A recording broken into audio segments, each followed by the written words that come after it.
Okay mga bossing, magandang araw ulit sa inyo syempre. At meron ulit tayong kliyente dito sa ating shop, Kia Rio mga bossing. Okay, ang Kia Rio natin mga boss ay dumating sa atin ng walang freon. Okay, so walang load ng freon kaya wala siyang lamig. Kaya nawala ang kanyang freon mga bossing. Nakita na namin yung dahilan at salarin. Okay, yung ating pinakang discharge hose nandito na. Nagkaroon siya ng problema rito. Yan, yung naglalangis na yan mga bossing. Yan yung isang palatandaan na may leak o may problema tong ating discharge hose. Okay, kung bakit nasira itong ating discharge hose mga bossing, meron din itong dahilan kung bakit siya bumigay. At tinanong natin at sinuri natin, kinausap natin yung ating kliyente, meron daw naging problema dahil nakita natin yung kanyang radiator mga bossing, medyo kalawangin na. Yan, kung mapapansin nyo may kalawang dyan. At ang sinasabi ng ating kliyente sa bandang hindi ko alam po anong bypass hose ang pumutok dito o meron basta ang pinalitan daw dito sa radiator niya na pinagawa niya. Okay? So, mga bossing, kaya nagkaroon ng trouble tong ating discharge hose dahil meron tong naramdamang mas mainit na temperatura. Meron lang kapasidad itong ating hose kung hanggang saan yung kaya niyang hawakan na temperatura. Pag laging sumusobra doon, ang ibig sabihin mapupersa ng todo to. Okay, so isang dahilan niya kung bakit nagkaroon ng trouble, isa yun sa sinasabi na nagbabawas daw ng tubig yung kanyang radiator at na-trace nga ng mekaniko may problema siya sa hose. So na-address na nila yon, na-check na nila yun, napalitan na nila yun, pero ang hindi tayo komportable pa mga bossing, nakitaan natin ng kalawangin pa rin yung radiator, no? So may mga kalawang pa rin yung radiator, kaya ang pwede pa nating i-advise doon sa ating kliyente, baka magkaroon siya ng pag-flashing or baka palinis yung radiator mga bossing, dahil pagka hindi maganda ang temperatura ng ating makina at ng radiator, pwedeng magkaroon ng trouble yung ating aircon. So kasama tayo dyan, kaya kailangan nasa tamang temperatura ang ating makina. Tapos syempre yung mga pan nasa tama rin kung ano yung speed na meron. Pero mga bossing, syempre habang tumatagal ang ating unit, habang naluluma, nagbabago lahat ang kondisyon yan, lalo na sa pan. Okay, yung pan natin may mga carbon brush, may commutator. Pag yun ay napudpud na or nauubos na, hihina na ang RPM, kaya magkakaroon ng trouble yung ating radiator. So mas tataas ang temperatura, magkakaroon siya ng problema sa mga dugtungan o headers ng ating radiator. Pangalawa, sabayan mo pa ng kalawangin na ating radiator. Kung mas may barado ng butas sa ating radiator, hindi na makakapag-circulate na maganda yung ating tubig, kaya magkakaroon ng mas mataas na temperatura na magkakaroon ng problema yung ating aircon. So sa ngayon mga bossing, ito ang kailangan natin palitan dito. Tapos kasi wala na nga load na freon, so tingnan natin mamaya kung malakas ba yung pan, okay pa ba. Pero yun yung mga advice na pwede nating ibigay sa ating kliyente: magpa-drain ng tubig, magpa-flashing or magpalinis ng radiator, pinakamaganda, para mas maibalik natin sa tamang temperatura yung ating system o yung ating radiator at saka yung condenser natin na nasa harapan mga bossing. Okay, yung nasa harap ng ating radiator dyan, condenser ng ating aircon yan. O, kaya pag tumaas ang temperatura nun, itong pinakang discharge hose na humahawak ng mainit na parte ng ating refrigerant na dumadaan sa kanya, pwedeng magkaroon ng trouble. Sabayan mo pa na gumagalaw o nagbabibrate na makina, syempre, pag tumatakbo na. Okay, so yun muna papapalitan natin dito sa ating Kia Rio discharge hose. Tapos magte-trace tayo mamaya kung anong reading ng high side saka ng low side. Tingnan natin kung ano pang pwede nating makita para mas makabuti sa ating system. Okay, lahat ng problema mga bossing may dahilan, o lahat ng pagbigay ng pyesa may dahilan.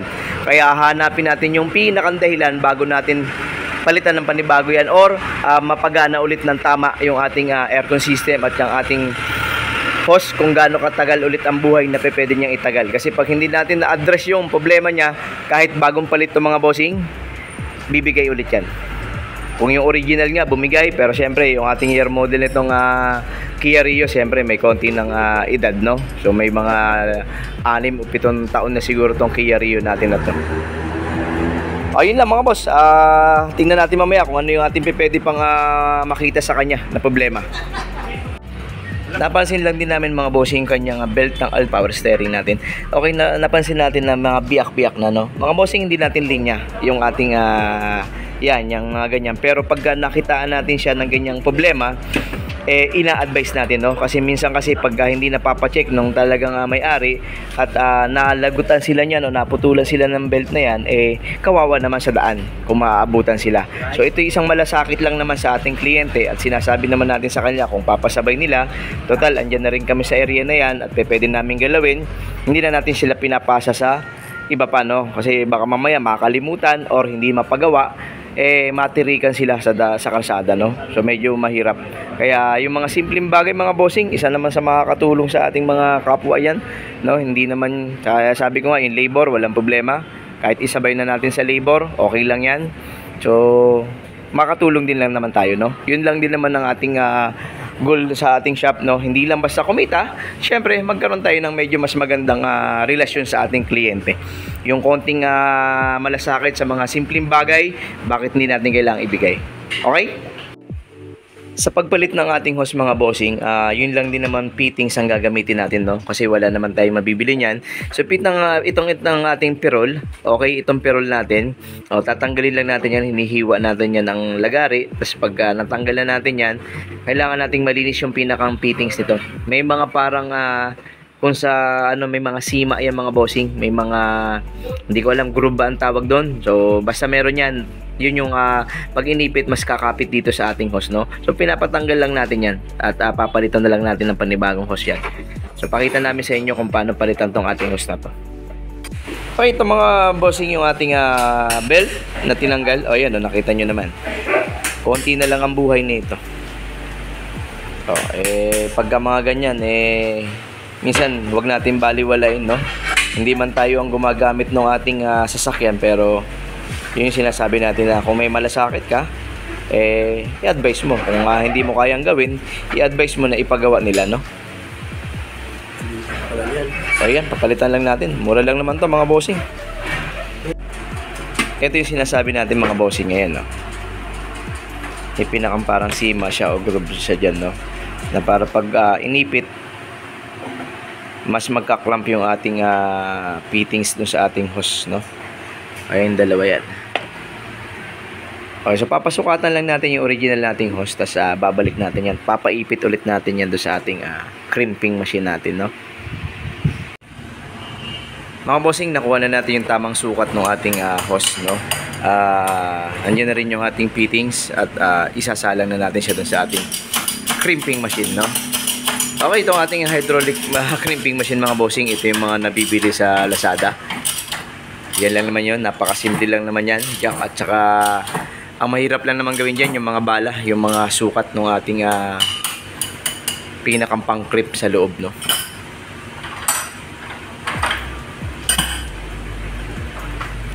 Marami na nating naging ganyan mga bossing. Andito yung ating ibang pang crimp, oh. So yung mga sumuko na, ito yung kauna-unahan kong crimping machine nung ako yung nagsimula mga bossing. Nung umalis tayo sa company, bago tayo nag-sarili, nung ito na yung ating pinag-umpisahan. Tapos bumili rin tayo nun ng isa na yon. Ang problema lang nung isa na to mga bossing, hindi mo maiipit yung mga medyo may konting bend o naka-elbow ng mas malalim o mas baluktot ng konti. Hindi ka mukha nito may mga pwede kang adjustment na pwedeng gawin. Doon kasi halos diretso lang yung pwede mong ipitin. O kaya medyo mas nahihirapan tayong gamitin yon. Pero yan yung mga labas nung araw pa na mga pang crimp, no? So marami ko na yan. May isa pa nga ako dyan, hindi ko alam kung nasa na. Kasi pag wala na sa tamang ipit, pinapalitan natin. Eto na mga bossing, no? Minsan kasi pag medyo wala na sa align yung ating pang crimp, tabingi na o hindi na maganda, kaya minsan nilalagyan pa namin ng kalso kasi umaano to mga bossing, nawawala sa align pag yung spring sa loob ay medyo na gasta na ng husto or lumambot na, kaya yung pinakang bagsak niya wala na sa tamang position, kaya minsan tumatabingi, kaya nilalagyan pa natin ng kalso. So okay, ito na yung ating pinakang hose. So kakabit na lang natin to.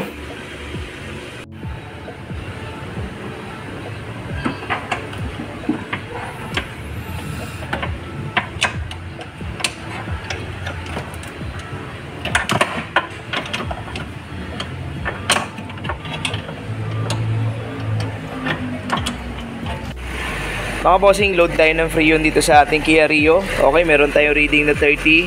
Low side, high side, 150 lampas. Good na, nakakabit na yan. Naligtas na rin yan kanina mga bossing. Yung mga pan naman natin ay gumagana. Kaso mga bossing, low speed, no? Tingnan natin kung mag-high speed yan. Kasi baka isang dahilan yan sa pagkasira ng hose natin, hindi na nag-high speed yung ating radiator fan at kaya pati naputukan sila ng hose kung ano man. Parang dyan may pumutok kayo. Dyan yung makalawang eh. Ayun. Water pump ata. Ano yata ito mga bossing. Ano ba yan? Bagong palit eh, no? May bagong palit yan. Yan yung sinasabi nila. Nasira daw yan. So, tingnan natin kung mag-high speed yan. Karga.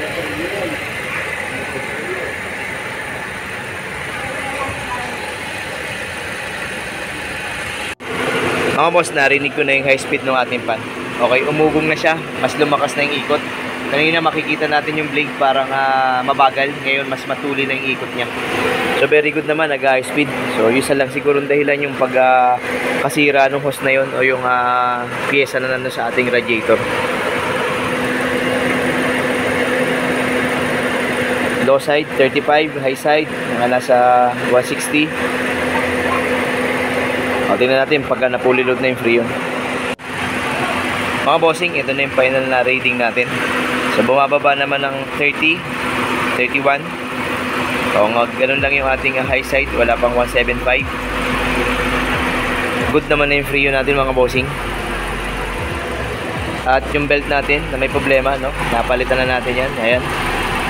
Bago na yan, syempre. Check natin yung lamig sa loob. Mga 5 minuto pa lang naman natang naka-start tayo mga bossing. So hindi pa siya nakakabuelo na mas maganda, pero tingnan natin kung may lamig na. May lamig naman na. Ayun na, nasa 8 na. So hintayin lang natin ng konti, makabuelo pa ng konti yung ating refrigerant na makapag-circulate na mas maganda, no? Tapos para makita natin yung talagang init ng makina pagka medyo uminit na. Temperatura wali, ito yung ating mga naka-indicate lang na pagka overheat ay magkakaroon na lang siya ng lalabas sa indicator natin sa panel natin mga bossing. Araw natin wala pa rin naman, hindi pa ganun ka tindi yung sikat ng araw dito sa ating area, pero nandito tayo sa labas mga bossing. Obserbahan lang natin, tapos final natin yan. Check natin yung, baba din natin ng konti yung hood para medyo mas uminit pa ng konti, para makita natin kung may mga magbabago pa sa reading at makikitaan ba natin ng high pressure. Pero mga bossing, isa ng dahilan yung pagkasira ng ating hose dun sa radiator na nakita nilang nagbabawas ng tubig dahil may problema yung kanilang hose. Yun lang isang dahilan. Kalawangin na radiator, papacheck natin sa kanila yan o papa-advise natin pa-overhaul, palinis. Bahala na sila mga bossing kung susundin nila tayo, di okay. Pagka hindi, di wala. Okay. Mga boss, binaba na natin yung hood natin, no? Medyo matagal na nakababa. Ang kanyang reading ay tumaas na mga bossing. Kanina kasi walang 175, ngayon nasa 180 na, walang 200. Normal pa rin mga bossing, 30 yung ating low side, mababa sa 30. So okay naman. So kahit nakababa, good naman. Wala akong nakitang high pressure. Yun nga lang mga bossing, walang heat load sa loob o ibig sabihin walang tao. So mag-iiba pa yan pagka uminit na ang dashboard. May tao ng pasahero, ilan ng pasahero, so magbabago ng konti yun. Pero maganda naman yung nakitang lamig mga bossing yun. Malapit na mag-5. So good naman siya. Pero yun nga lang, syempre hindi pa siya babaran sa traffic na mainit ang panahon kasi wala kang araw. Pero good naman, 180. Kung magkaroon man ng traffic, mag 200, pasok pa rin. Basta yung ating panay hindi hihina, very good yan. Tatagal tong ating discharge hose. Kasi puputok ulit yung hose natin o magkakasinga ulit dun sa hose na yun pag nagkaroon ulit siya ng mas mataas na temperatura. Hindi niya kasi kayang hawakan yun mga bossing. Tapos sasamahan mo pa nga nung galaw ng makina, so mainit na, gagalaw pa, luluwag talaga yun dun sa crimp niya, no? Kaya magkakasingaw. Kung hindi naman, halimbawa yung iba kasi nun hinihinang na sa crimp doon sa pinakang fittings, pagka hindi niya kayang paputokin doon sa pinakang crimp na yun, ang nangyayari sa hose siya puputok o sisingaw. Konti pa, obserbahan ko pa. So mga kalahating oras na lampas ako nakababa dito. Tingnan natin kung magbabago pa ulit yung reading ng ating gauge nang nakatakip yung ating hood o nakasara yung ating hood.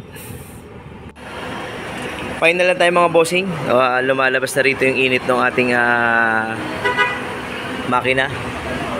Okay, yun pa rin naman yung ating naging reading. Ang oras natin mga bossing, alas 11 lampas na. Wala pa rin 200. Yung lamig sa loob, tingnan natin kung bumaba na ulit sa mas mababa. Yep. Ganun pa rin. Yun pa rin siya. Tingnan natin dito sa ating infrared natin kung ilan na makukuha.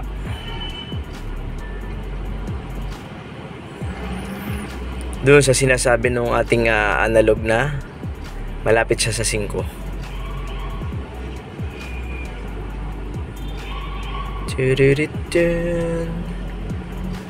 Tururun.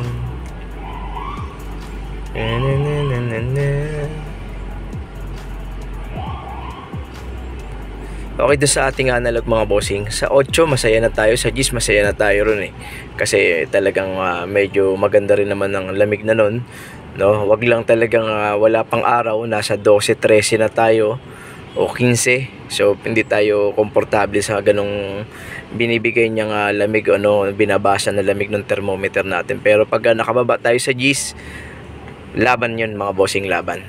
Okay, meron na tayo dito negative 10 sa ating scanner. Yan na yun. 11, negative 11. Kaya pa ba? Pumapako na siya ron mga bossing sa 11. 12, kaya pa? Gumagalaw pa? Mga bossing, itong ating Kia Rio, hindi to basta nag-automatic, no? Ibig sabihin may mga lamig to na hinahabol bago mag-shut off siya o bago mag-cut off o bago mag-automatic. So hindi ko pa siya nararamdaman na nag-o-off, parang isang beses pa lang na yung pan natin ay nag-low speed at bumalik sa high speed.